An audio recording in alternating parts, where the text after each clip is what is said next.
started. So yes, very good to see some very familiar names there as well.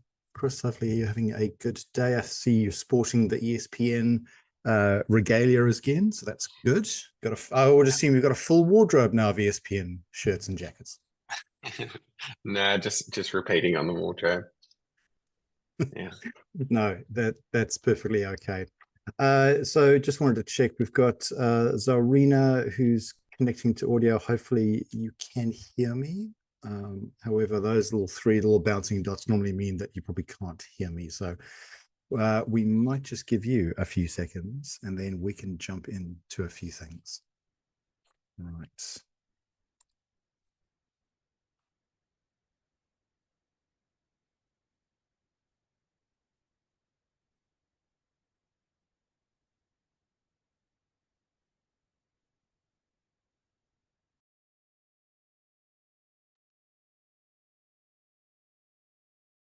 All right, amazing. Look, thank you so much. As I mentioned to the people that joined, it's great to see everyone here. We're going to spend some time talking about better discovery practices in product management. And I know for a lot of people, I think we kind of feel that we tend to do discovery quite well, or maybe we're on the other side of saying, well, I actually don't know how to do discovery well at all, and I need some help. We're going to dive into the basics of discovery, but then also sharing some of my expertise and experiences with better customer discovery. Now, we all know that there's an obligatory intro that I'm going to have to give so that you would know who I am. So, hello, I'm John. I currently head up product operations at EasyVet or IDEX. That is essentially a software practice management system in the veterinary space.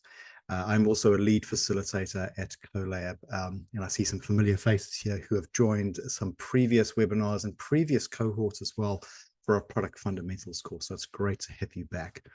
I have spent over 14 years in technical and product leadership. So I do come from an engineering background.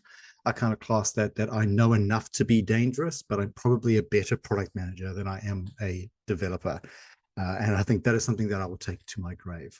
So I've spent time across the gaming industry, small to medium business, and now the veterinary space as well.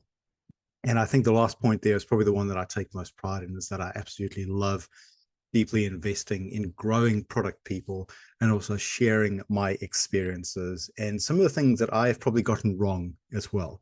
I feel I've probably learned more from the things that I have gotten wrong than the things that I have gotten right. And as a quick glimpse into some of the things that I have helped ship, I mentioned that I was in the gaming industry. So that was actually online gaming, as in poker and casino. So that was kind of where I got my start in the product and the developer game.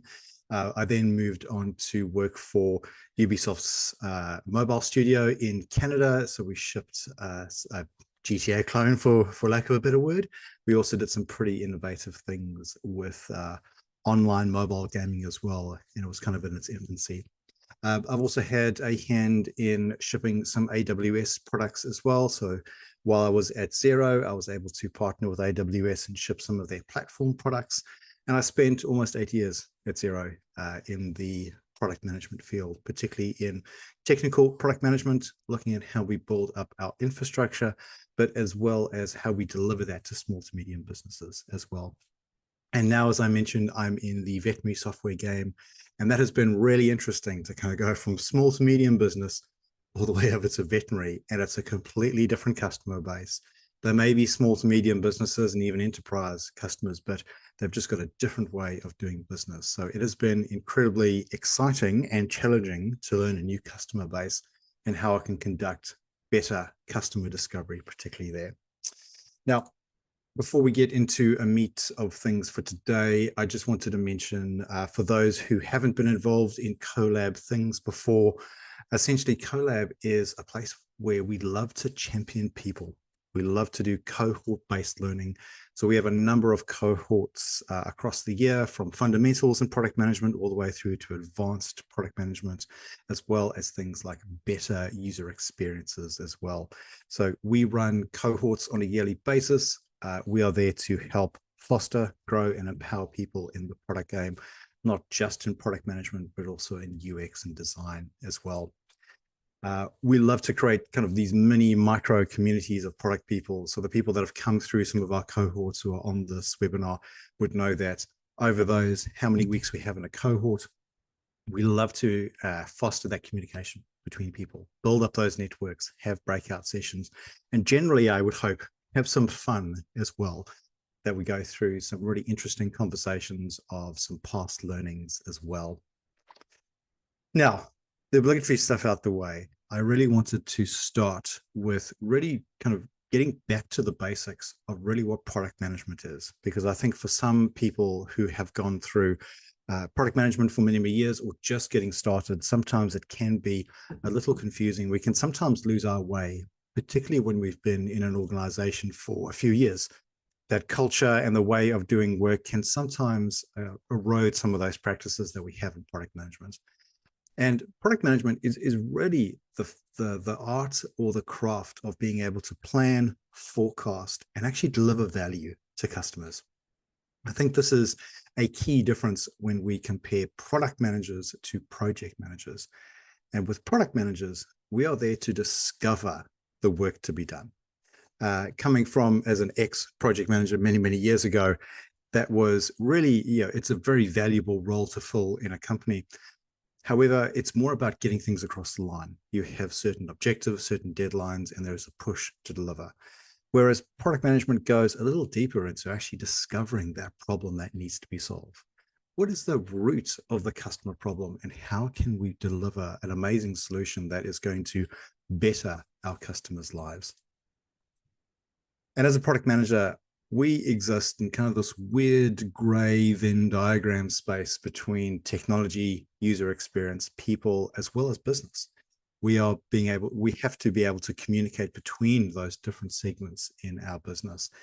And we are essentially that translation layer, amongst other things, a translation layer from our customer to be the voice of our customer and to tell that story to the rest of the business.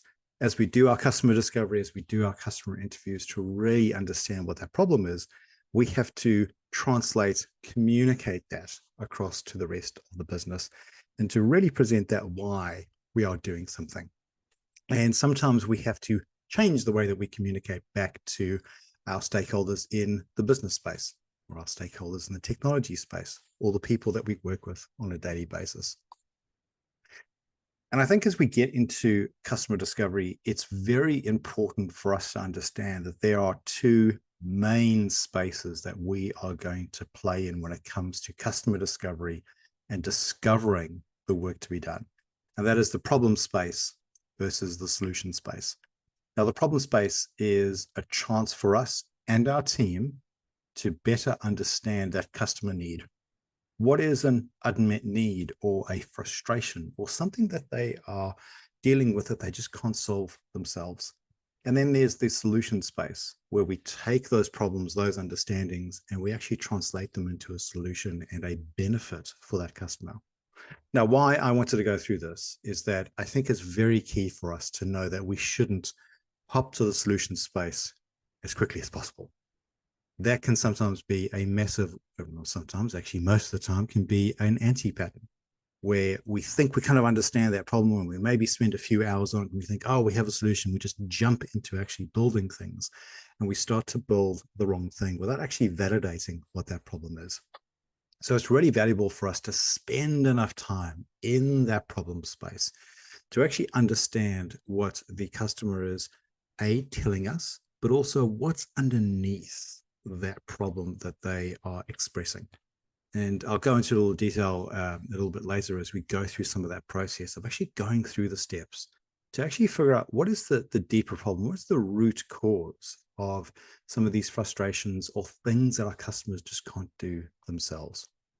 And to expand on that a little bit, I think it's important for us to categorize that problem and that solution space into the why and the how. So the problem space is very much for us to determine what that why is going to be.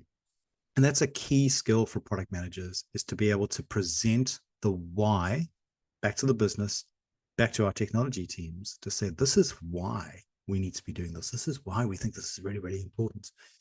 And when we get into that solution space, that is where it's more of the engineering team taking that on and saying, well, this is how we're going to solve that problem. And ultimately, this is what we're going to deliver. So I think a key takeaway is for us to spend enough time in that problem space to really understand the customer problem, and then translate that or bring that into the how or that solution space for our teams to actually create those problems and go through that process. I'm going to share some tips a little bit later on of how that actually looks like in real life, and also some of the areas that I have probably gotten wrong and what I've learned the most on. And I think a good place and a good segue to get into this is that it's super important for us to go to our customer for problems. And Seth Godin has a really good quote here where he says, don't find customers for your products, find products for your customers. And I'm sure some of us who have been in the product game for a long time, that may kind of feel like you have gone through that, where you have built a product, it was cool and solving a problem, and internally it looked amazing and all shiny and chromed up, but we didn't have a customer base for it. We actually weren't solving a customer problem. Yeah, it was a cool product. It sounded fantastic, but actually at the end of the day, it didn't have that application. So we need to go to our customers for problems. We need to discover what that need is. And also, to put that quite plainly, how are we actually going to generate revenue from this as well? A product may be fantastic and cool sitting on a shelf, but if we don't have a customer base that resonates with it, they're not going to use it. They're not going to utilize it. And we've invested a heck of a lot of time into something that is going to gather dust on a shelf. So we go to our customers for our problems, but we go to our team for solutions. Now, that can be quite different for some who have gone through some organizations who have said, well, just go talk to the customer. If you talk to the customer, you can get a whole bunch of ideas and a whole bunch of solutions from them. And quite often what that turns into is very much a feature factory. And I'll touch on that a little bit later on as well, of why there are those challenges of working within a feature factory, where you go to your customer for those solutions. And I think for some of us who are working with customers that probably aren't particularly tech savvy, what that leads us into is our customers saying, well, if you just put these 15 buttons on the screen and you just do all these things to generate these reports, that would be absolutely amazing. We do that. We go ahead and we do that. We put those 15 buttons onto the screen to do all these things. And we actually find that we haven't actually solved the root problem because we didn't discover the root problem. Why were they asking for those 15 buttons to begin with? What was the actual problem and the frustration that they were dealing with? And as we go deeper into it, then we actually figure out too late in our process that we have probably created very much an anti-pattern for our customers. So we want to go to our team for solutions. We present that problem, that customer frustration back to our teams. And then we have that conversation with our teams to actually figure out, well, how do we solve this problem? How do we reduce that customer friction? How do we make a product that people are actually going to be delighted to use instead of frustrated? And I think a key point from there is that it's important for us to actually not fixate on the solutions too much. Sometimes when we have something that we think is amazing, fantastic, that's a solution, it can become that hammer just looking for nails, or that kind of square pig that we could kind of fit in a whole bunch of different holes. We need to ensure that we can be solution agnostic as product managers, so that we are not biasing our teams too much to go and create a solution that is probably not going to have value for our customers. We need to allow our engineering teams of very talented, smart, creative people to solve those problems.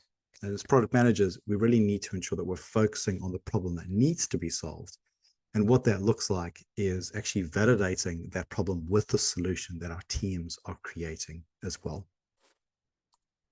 And we also know that there is an adoption life cycle to our products, right?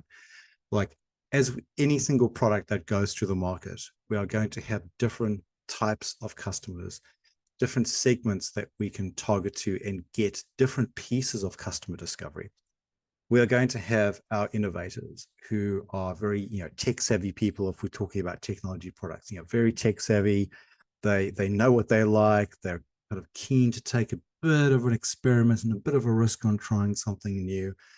But then we get into our early adopters, those people that can kind of see and buy into that vision for our products. And then we kind of get into the chasm, right? The chasm between our early adopters and then our early majority. And the reason why I wanted to highlight this is that all of these different categories of customers, they are going to have different needs. They are going to get different feedback from those customers as we go into customer discovery. So it's important to know where we are in the life cycle for our products and be able to get those insights from customer discovery. We are going to get different types of feedback and different types of insights from our innovators than we would from our early majority. So we need to ensure that we are kind of packaging that up and communicating that back to our stakeholders as well. And the absolute best place for us to start with any customer discovery, be it a brand new product that is going to come to the market or an existing product or a feature within an existing product, is we should come prepared with a hypothesis. Now, we know that a hypothesis isn't something that can be 100% proven or 100% correct. It is something that we can create from very limited information. It could be trends that we see, can be some initial feedback that we see from customers. So it's really important for us to start with a hypothesis as we construct our customer discovery questionnaires and our checklists. What do we want to ask them? What is that problem that we think that they have that we can kind of go deeper in? And for some of you that know me on this call, you'll know that I have an absolute love for templates, and I particularly love this template when it comes down to hypotheses. Is we want to take a particular problem, we want to change something that is telling us that there is a problem. That could be an indication, a trend, maybe even something qualitative that we actually just can't quantify yet. And we want to change it into something better. We want to improve that process. We want to be very customer centric with that. But it's also important for us not to forget that we need to be able to track that as well. How do we measure that anything that we do out of customer discovery is going to actually make a change? Is there a metric? Is there even a qualitative thing that we could track over time to see that we're actually making an impact? So we want to change the current situation or something that we believe is a problem into a better solution, and we will track it with a certain measure. And there are definitely steps and very high-level steps that we can take with customer discovery. And as I mentioned at the start of this webinar, I really wanted to focus on some of those basic things, because sometimes it's good for us to think back into the basics of what customer discovery actually is. And that's a chance, yes, to speak to our customers and engage them and have face-to-face time or over a Zoom call, but it's also a chance for us to listen. It's a chance for us to probably spend 80% of our time with our customers listening and about 20% actually talking and going through some of the feedback that we're hearing. And there is a process to that where we look at having that initial customer discovery, and some activities that go under that would be that we would take our draft hypothesis, we look at applying some updates to it with the things that we learn. We would look at having some interviews. And when I talk about interviews, these aren't things that need to span for hours and hours. Sometimes the most valuable customer interviews and customer discovery sessions I've had have lasted 15 to 20 minutes, because we've been able to actually go through a very kind of structured interview, but actually have the customer doing the majority of the speaking and us actually gathering those insights. So we'd have those interviews. We would also have observations as well. Now, when I talk about observations, that isn't us just, spying on our customers during a call. That could probably potentially going on site. So if we have customers that have, physical stores or physical businesses, it's a chance for us to go on site to see how they are doing things in real life. And then another activity is that we could also look at doing some empathy mapping as well. So as we start to go through that draft hypothesis and we update it with the insights that we have our interviews and we have our on-site observations, we can then start to map them into the different kind of qualitative or quantitative categories that we're seeing from those insights. Now, we can definitely do that with great tools like Miro, but if you are in a company that is using tools like Dovetail, for instance, they have a lot of smarts and automation that can help you to tag a lot of that empathy mapping as well. So that's where we kick things off, from that initial customer discovery. But as we know, with most things in product management, there is a cycle, there is a process to it as we go through and actually repeat that. So as we do that initial customer discovery, this is where we can extend that or enhance that with customer research. And hopefully some of us are in organizations that have a product research or a UX research team that we can lean on, but we can also hit up a whole bunch of other third-party research companies and organizations to kind of bolster that as well. What are the trends that we're seeing in our markets? How are people changing from one way of doing things to another? If I had to give a real world example of where I am now, there is definitely this trend in the veterinary space that private equity is buying a lot of smaller clinics. So where they were owner-operator clinics, now they're part of these bigger organizations. So what does that mean for our customer base? How does that change? What are those different things that we need to take into account and actually ask different questions of those particular customers? We can also start to enhance our personas. And that is a key thing that I think a lot of us as product managers tend to forget over time, because we get too busy. There's context switching. There's a whole bunch of cognitive load that we actually don't go back and update those personas that we created probably during our MVP, because that was a heck of a lot of work to create those personas. But over time, those things are going to change as well. Our customers change, trends change, the market changes as well. And it's important for us to be able to update them and keep them current. Those personas aren't just fancy posters that we put onto a wall. Those are things that we can refer back to when our teams have problems. Those can also be things that we can refer back to when we have decisions to make and refer back to them. For instance, as an example, as I was going through some of the personas that we have at EasyVet, we actually found that those initial personas that we created a few years ago were incredibly male-centric. There was a bias towards kind of male doctors of veterinary medicine. And when you start to actually do your research and customer discovery, you find that that's actually not the case. There is a vastly higher percentage of female workers in the veterinary space, and we need to be able to adjust that and update our jobs to be done as well. Jobs to be done is something I also will touch on a little bit later as well. So as we go through that customer research and add to the details and the data that we have, we then start to get into that customer validation. So if we're just doing customer discovery where it's just an interview and we get a whole bunch of feedback and we leave it, we aren't getting a lot of value out of that. We aren't closing that loop. It is super important for us to actually have some time to validate things with our customers. So that can look like prototypes have been created. We have been able to map workflows out. It's almost that second or maybe even that third interview that we have with our customers to validate things, to say, hey, we've mapped things out. Does this kind of resonate with you? How does this workflow actually look? Because as we want to validate with our customers, we want to ensure that we have understood their workflow or their problem or their story.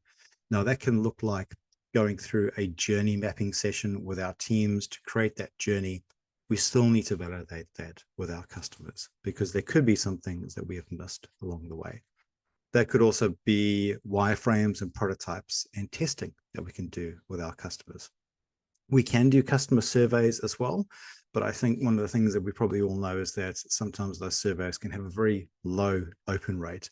And depending on your customers, it's probably best to spend that 10, 15 minutes with them again to run through that wireframe and that prototype. And it's a valuable chance for us to get additional feedback and data points for our discovery. And really what this all rolls into is that very simple, lean process of build, measure, and learn. I think sometimes when we are looking at customer discovery or bigger frameworks within product management, we tend to look at very complex things because we think, oh, the bigger it is, the more complex it is, it's going to be amazing, right? It's going to solve all our problems. But at the heart of customer discovery, at the heart of really good lean product management is this lean process of building something, measuring how it is doing, and then learning from how you have done that. That could be your MVP, but it could also be your prototypes and your wireframes as well. We are just trying to really kind of, not rapidly, but swiftly go through a process that we can build a simple layer of value, test that out with our customers to measure that performance. And the key thing then is actually learning. What did we get right? What do we get wrong? Do we need to pivot away from where we are going, or do we actually need to persevere on as well? So all of our customer discovery data points are really valuable for us to invest into this process of this lean process of building something, measuring how it's performing, and then actually learning from those results as well. That gets me on to this next point.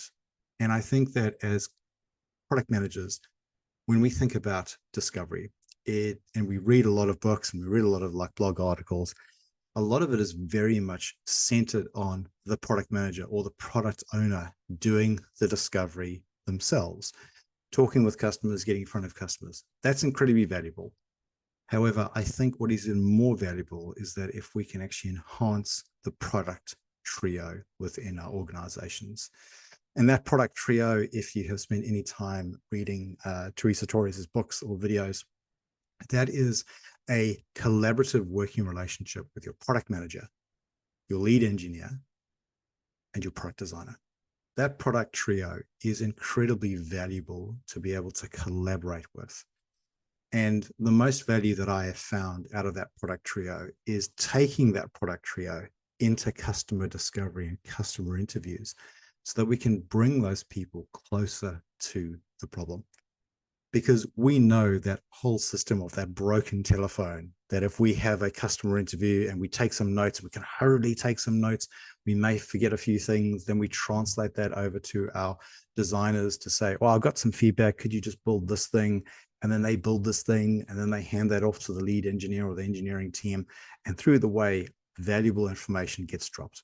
So I think a key takeaway and a pro tip that I've had is bring that product trio closer to the customer, bring your designers in, more importantly, bring your engineering team in as well. Get them to understand that customer problem, get them to ask some questions, get them to actually see what the customer is experiencing. It's been incredibly valuable for me to actually see engineers go through a process and there's that aha moment of like, oh, I didn't know that you actually were frustrated with that workflow or how that would work. Yeah, I've got some ideas that we could probably solve that. Let's go back into the team and we can figure out some solutions. So there is immense value in keeping your product trio very tight, very collaborative, and bringing them into those customer discovery calls as well. Another pro tip that I found with that product trio is not just on the customer interviews, but also bringing them on site and for observations as well. A few months ago in my organization, we had the opportunity to go on site with a veterinary lab and to actually see the inner workings. And one of the key things on our product is that we integrate with diagnostic labs. So you can send off blood samples and skin samples of your dog and your cat to a lab. But our engineers had actually never seen the behind the scenes of what happens when that request from the software goes through to a lab. And it was a massive aha moment for these engineers to kind of walk through the process of how we need to get information right, how those submit forms need to have accurate data, timely data, because if we don't get it right, the sample gets destroyed. And that's an additional cost to our customers, and the whole process needs to start again. So that is great to bring our engineers closer to the customer, closer to the process for them to actually understand. Now, taking that product trio, we can look at how that collaborative team can work, and how we actually apply that is into that continuous discovery process of determining what we are working towards in our outcome, being able to map the opportunities that we have discovered from our customers, and ultimately get them promoted into being solutions that our teams can actually work on. More importantly, what that actually looks like if we break that down from the outcomes, the opportunities, and the solutions, is that our outcomes are things that fall outside of our discovery process in terms of interviews and being on site with our customers. But it is important for us to know what outcome we're ultimately trying to achieve. So this is where we are going to collaborate and work with our stakeholders, other product leaders, our designers, and our product team, where we go through that negotiation process. And particularly what that looks like in companies is a quarterly planning session where we decide on our outcomes or we revalidate those outcomes that we have. Once we have those outcomes, that's a valuable thing for us to take into customer discovery calls, because then we can start to align those feedbacks and align some of those hypotheses that we have back into the opportunities that we are discovering. And as I mentioned before, the value in mapping out those opportunities and discovering those opportunities is bringing your whole product team, that trio, closer to the customer for those customer discovery calls. And then ultimately getting into that solution is where you would ultimately have yourself as a product manager, but more importantly, your product designer and your product team being able to generate and validate experiments with your customers as well. Now, for some of you, you would say, well, that process sounds like it would take forever and ever for us to get there. But I think that goes back into the lean mindset or that lean approach of build, measure, and learn. How do we create an experiment that has got a very thin layer of value? We can create that very quickly. How do we validate that also quickly with our customers to ensure that we are on the right track, that our hypothesis can be proven, or probably more importantly, disproven, to ensure that we can reevaluate and make sure that we are on the right track. Another key thing to take into customer discovery calls is to really understand what the jobs to be done for your customer is. Now, jobs to be done for people that haven't come across this is that ability for us to understand and map out the needs of our customers. So, very, very similar to what you would put into your personas of their behaviors and what they do on a daily basis. But jobs to be done is more specific. It is looking at the needs or looking at those workflows that your customers will go through. I think something that I've learned over many years of product management is we don't just look at like individual features or individual pieces of value. It is, how do we think about that workflow that our customer is actually ultimately going through? How do we start to map that out? And that can be a great journey to take in customer discovery calls, is to actually start going through that journey with your customer.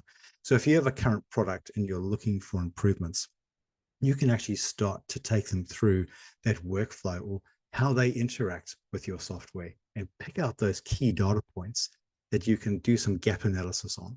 So this is what we've got currently in our workflow. How are our users actually using it, and how could we improve it? And this is where something like jobs to be done can be incredibly beneficial for us to actually understand what is the needs, what are the outcomes that our customers are really trying to get out of our software, and ultimately, are we delivering them?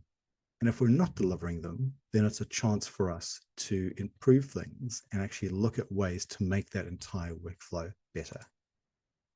So jobs to be done is that ability for us to be very results focused when we start to think about our customers. And ultimately, our product is going to be the solution for our customers.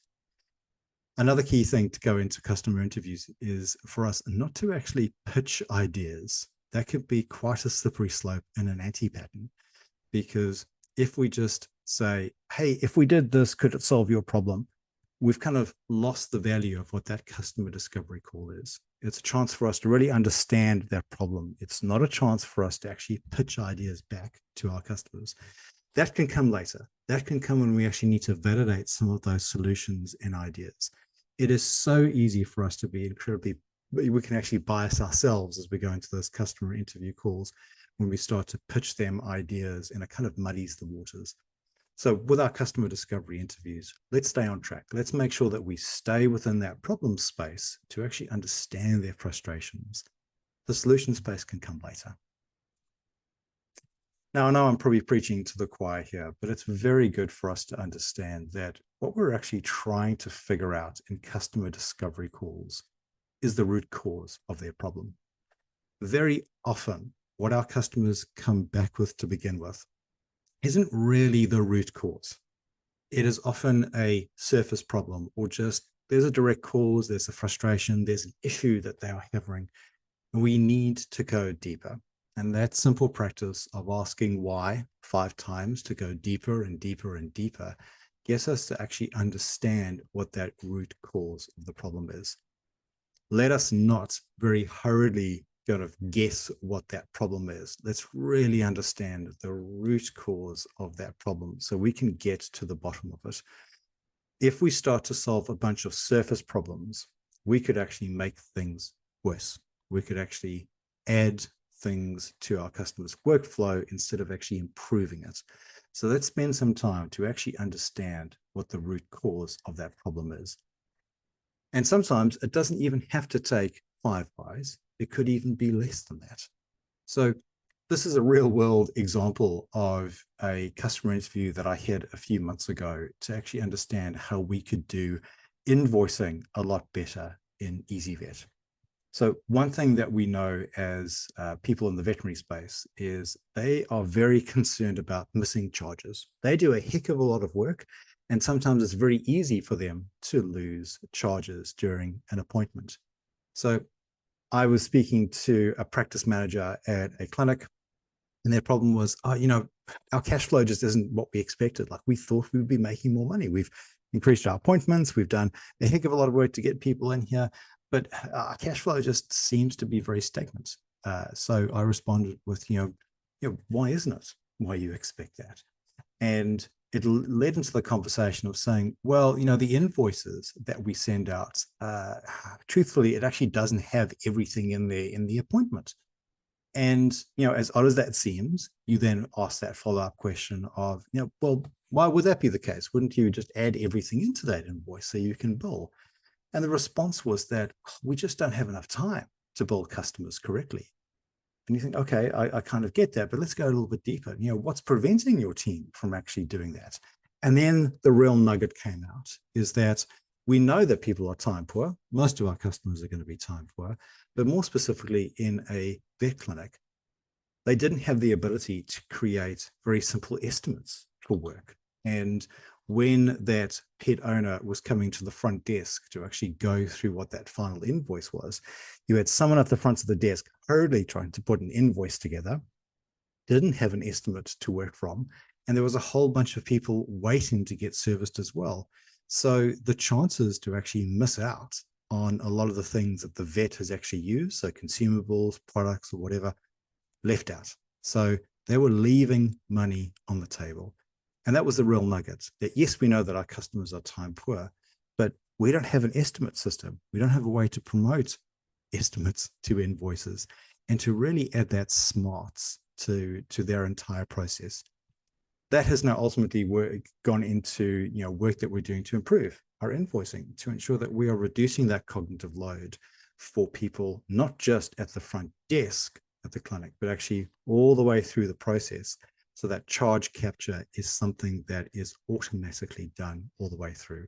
So that didn't take 5 whys, it took 3.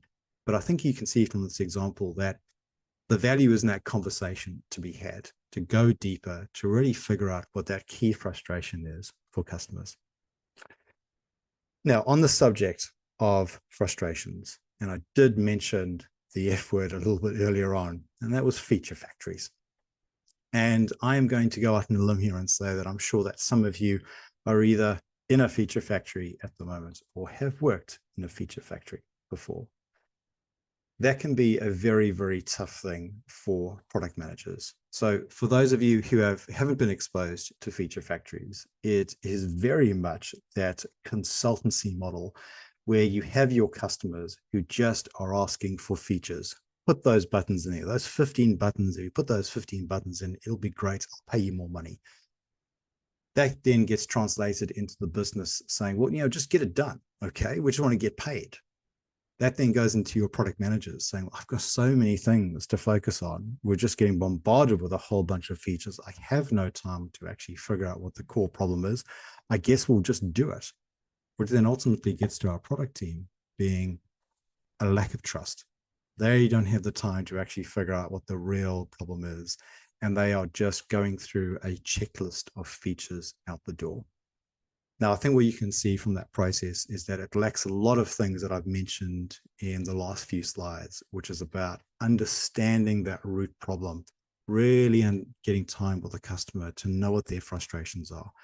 It is super hard if it's just going to be 100% top down to do things. Luckily, a lot of companies have now seen the deficiencies or the negatives of a feature factory, and changing that around to be, transform their business to be a lot more bottom up. Have our product trios, our product managers, our product leaders, and our teams doing that discovery, understanding what that key problem is. And it is super tough going from a feature factory into a more of a product-led organization. And for any of you that are currently in this situation, this is quite a good slide to kind of take away to your organization and say, well, I know we've got a lot of frustrations and issues, and we're not hitting the mark, or maybe our NPS is incredibly low. It could be because we're in that feature factory just doing things instead of actually spending enough time with customers to discover that root problem, that key frustration, that issue that they are actually having. I'll end on a few last things for some tips, and I would love to get into some Q&A after that, but some very high level good customer tips, and I've mentioned a few along the way, but to really simplify them, I think it's important for us to, as it says here, focus on the past. It's about those stories. It's about those workflows. Ask your customers, how are they doing a particular thing now? Get them to walk you through their workflow, their process. It's important for us as product managers and people conducting those interviews to not take all the oxygen out of the interview. Make sure that you are spending 20 to maybe 25% of the time speaking, but the majority of the time actually listening. That is where we're going to get those insights, or what I like to call that, it turns out aha moments. That as we go through that workflow, we start with a hypothesis, we go through that conversation, and at the end we say, it actually turns out that that's actually not the problem. This is actually the problem. So let's make sure that we are listening the majority of the time. If you can, try and conduct them on video calls, because it does allow us to record things. There's a lot of great tools out there, like I mentioned, Dovetail, that actually does transcription for you, so that you don't have to be distracted with writing things down, that you can actually have something transcribing for you in the background that you can then review afterwards.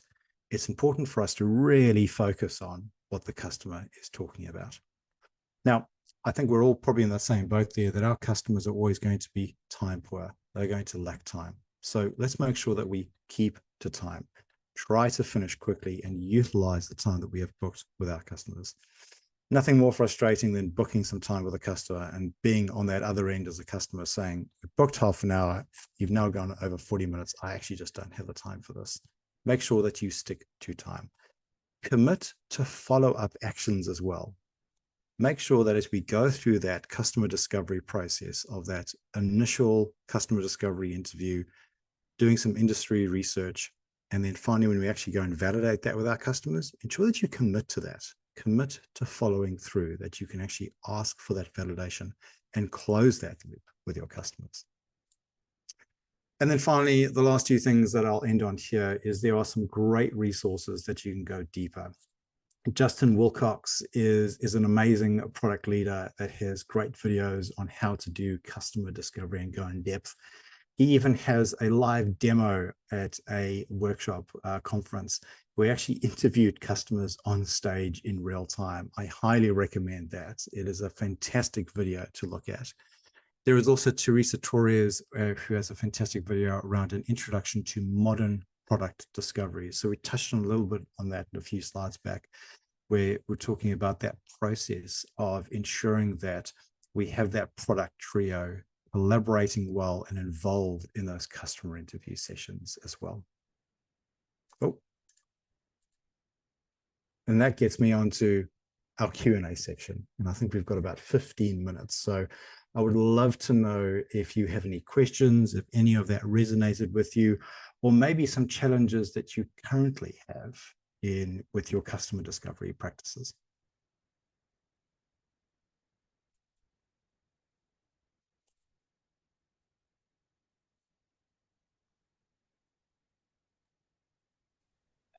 Yeah, once you've gone through customer discovery and you have an idea you would like to share with a customer, um,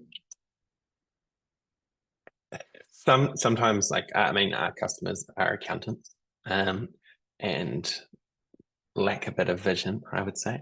And so when you present an idea that they can't use yet, that can be quite challenging to get any meaningful feedback from. Do you have any sort of suggestions on how to really take them on that journey without saying this is the only way? Yeah, this is the only way. I think, you know, I mentioned that in that first round of kind of customer discovery, we really want to prevent pitching solutions back. But when we get into that customer validation time, you know, this is a chance for us to actually do that storytelling and to actually give some background to our customers as well. Because if we're having that conversation of saying, well, you know, this is the only way that we can do it, no other way exists, we don't want to hear anything else. That tends to be quite negative, right?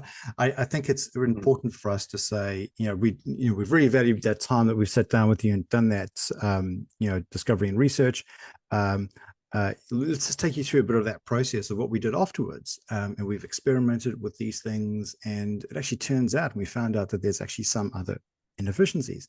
So you've almost got, you have to take your customer through that journey that you've taken with your team to come up with those prototypes or that customer or that user journey mapping.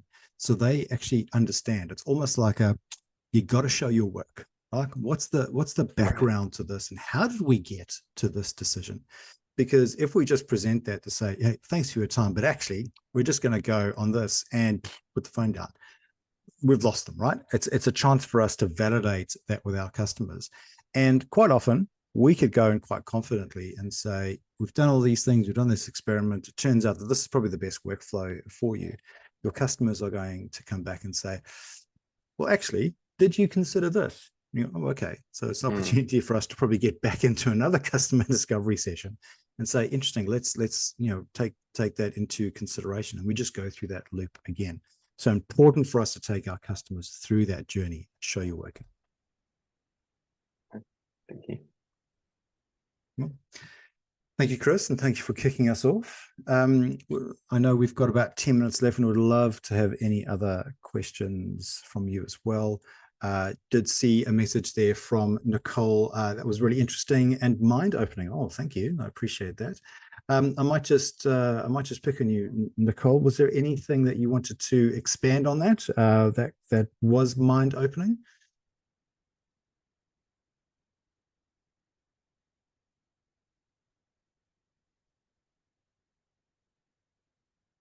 I'm going to take it that Nicole's in a place that you can't unmute her microphone, and that is totally fine.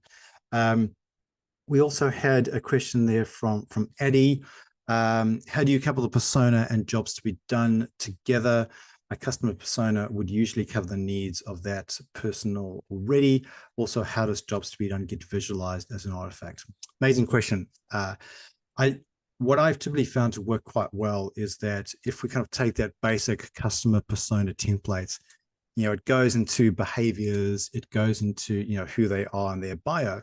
But what I found to be quite valuable is to actually have jobs to be done statements added into that persona. And there is a template that you can actually use to flesh that out. And that's also a chance for us to then validate our bio and our behaviors on our personas as well. So that's also, key to your question as well. The answer to actually visualizing those jobs to be done is jobs to be done statements. So they are very simple templated sentences that you can then impart into your personas, and you can use that as an artifact to share with your engineering team and your stakeholders as well. Great question. Appreciate that. Belinda, I did notice that you unmuted and had your camera on. Did you have a question? I do. Can you hear me? Yes, coming through here. Great to see you. You too. And yeah, that was a really good chat. Thanks for that. I did have a question about, you were talking about feature factories and whether you have any tips around if a lot of those solutions are actually coming from the executive team and how to manage that. Yes, I feel like that's an entire webinar in itself on stakeholder management. I think that being a feature factory can be a winning strategy, particularly for startups trying to get that traction into the market. It is just like, hey, we need some stuff out there. We need some features to get these things done. And you find that more often than not in those founder-led organizations where, that founder or that CEO was probably the first product manager or the first designer. I know I've had that situation before where I was in an organization where the CEO was like, I'm really good at MS Paint and I'm going to create designs with Paint. But I think, some of the challenges is to be able to present not just the negatives of being a feature factory back to our stakeholders, but to actually say, you know what, we have these plans and these roadmaps, and quite often they're not in the feature factory. We actually don't deliver on those roadmaps. We actually get quite far behind. We then start to see an increase in defects and bugs and maintenance. And I think this is where we actually arm ourselves with data, that if we actually take a look at what's going into our sprints, for instance, like what percentage is bugs and defects? Is that increasing over time? Like, are we taking longer to actually deliver things? Well, actually, a key contributing factor to that is that feature factory, that kind of top-down way of doing things, because your stakeholders aren't actually taking all the considerations of what's happening on the ground. I know that sounds very simple, but that actually is the reality. So there is that ability to actually manage upwards with data to say, you know what, we've seen our defect rates increase. We're seeing our maintenance increase. The time to deliver has increased as well. An opportunity for us is to probably change the way that we do our discovery habits and get our teams to do that problem solving. Now, a key challenge there is that your stakeholders are probably going to not say this explicitly, but they'll have a trust issue. They're like, well, I don't particularly trust the team to do that themselves. It's a chance for us as product leaders to actually demonstrate that, to say, okay, we're actually going to go get closer to our customers. We're going to bring that product trio along. We've gathered some valuable insights and bonus points. It aligns back to our strategy as well. So let's start to do more bottom-up problem solving than top-down. It is definitely not an overnight thing. I do have to admit that. It does take quite a while to get your stakeholders to actually see the value in them doing less work. I know that sounds weird, but it's kind of hard to actually go through that process and say, you actually don't need to do that product thinking. You can trust us to do that bottom up, to actually, discover the problems and arm yourselves with quantifiable numbers. Defect rates is a good one. Time to deliver is another one as well. Great. Thanks for that. Ultimately, I think that ends up in maths. I do apologize, Belinda. I know maths isn't always our funnest thing, but yes, some maths. Cameron had a question there around the feature factory question. What has worked for me is ask them to tie the feature back to the strategy, and how would the feature contribute to the objectives, assuming there are some defined objectives. Yep, that's some great guidance there as well. Is, I think there are so many artifacts and things that get spoken about in organizations. We need to ensure that they're tied back. We need to ensure that those are all kind of holistic and make a lot of sense. They're not just pretty documents that we write and throw away. They are things that we should refer back to. Love that insight and guidance there, Cameron. Thank you. Now we've got about 5 minutes left. Some of those questions were amazing, but would love to know if anyone else has any other questions that they would like to dive into.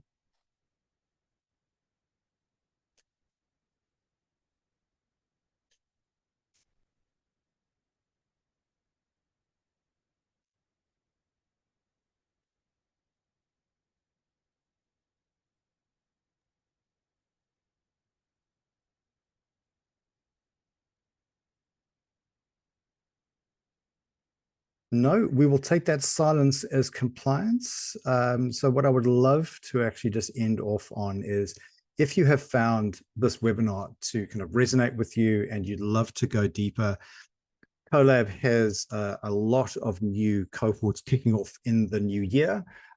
So we have our advanced product management cohort. So this is where people that are in those intermediate or senior product roles or looking to get into those roles have an opportunity to really dive into things like, how do I improve my prioritization and my communication, as well as the strategy side of things as well. So I'd highly recommend, if you're looking for that next step, is to get into that advanced product management course. Specifically, we also do have a product strategy course, which I would highly recommend, where we actually look at how we can construct strategy.